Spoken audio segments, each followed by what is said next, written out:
Istanbul, pro-Syrian government forces reportedly have crossed into the Kurdish-held enclave of Afrin. The deployment is in response to an ongoing military offensive by Turkish-led forces against the YPG Syrian Kurdish militia. The Syrian government responded to the call of duty and they sent military units today, Tuesday the 20th of February 2018, to be deployed along the borders and to be involved in defending the unity of Syrian territory, said YPG spokesman Nuri Mahmoud. Ankara claims the convoy of several hundred heavily armed fighters was forced to retreat after coming under Turkish artillery fire. Turkish President Recep Tayyip Erdogan sought to play down the incident, claiming the fighters belonged to local militias that were acting on their own, without Damascus's support. Erdogan added the matter was closed for now. Turkey's President Recep Tayyip Erdogan, holding an olive branch, arrives to deliver a speech at an event in Ankara, Turkey, Feb. 20, 2018. Damascus has not commented on the incident. The forces being deployed to Afrin are believed to be made up of Syrian government and Iran-backed militias, including elements of Hezbollah. Unverified videos circulating on social media show heavily armed forces, including armored cars and tanks, being sent to the Kurdish Enclave.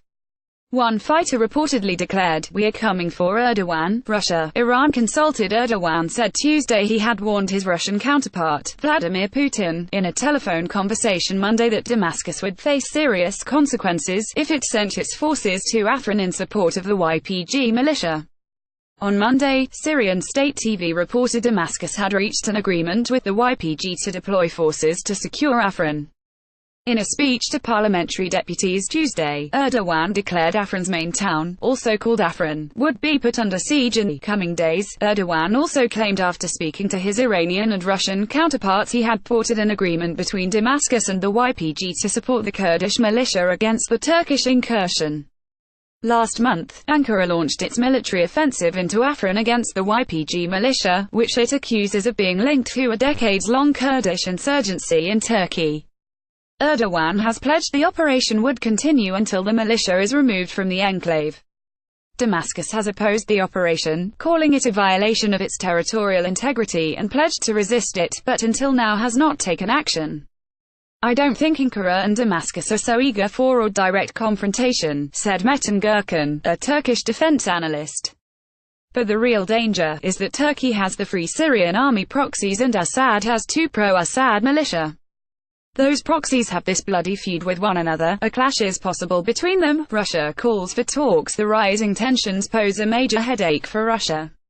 Moscow is a strong backer of the Assad regime, but at the same time sees Ankara as crucial to its ongoing efforts to bring an end to the Syrian civil war because of Turkey's strong ties with Syrian rebel forces." Russian Foreign Minister Sergei Lavrov attends a meeting with his Pakistani counterpart Khalwahar Asif in Moscow, Russia, February 20, 2018. Russian Foreign Minister Sergei Lavrov said Tuesday the situation in Syria's Afrin could be resolved only through direct dialogue between Damascus and Ankara. Erdogan has ruled out any dialogue with Assad, claiming it is impossible to speak with a man responsible for the deaths of 500,000 people. Analysts argue it is a key strategic goal of Moscow to open dialogue between Ankara and Damascus in its ongoing efforts to end the civil war.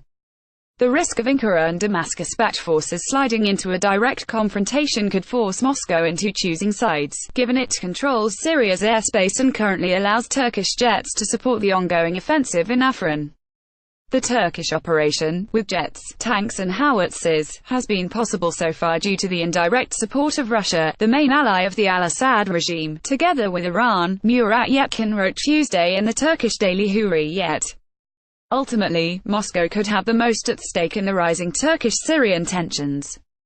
Russia, at the end of the day, needs both Damascus on the one side of the table, and Ankara, to control the Sunni armed opposition and to turn them into a political actor, to maintain the political transformation process, noted analyst Gürkan.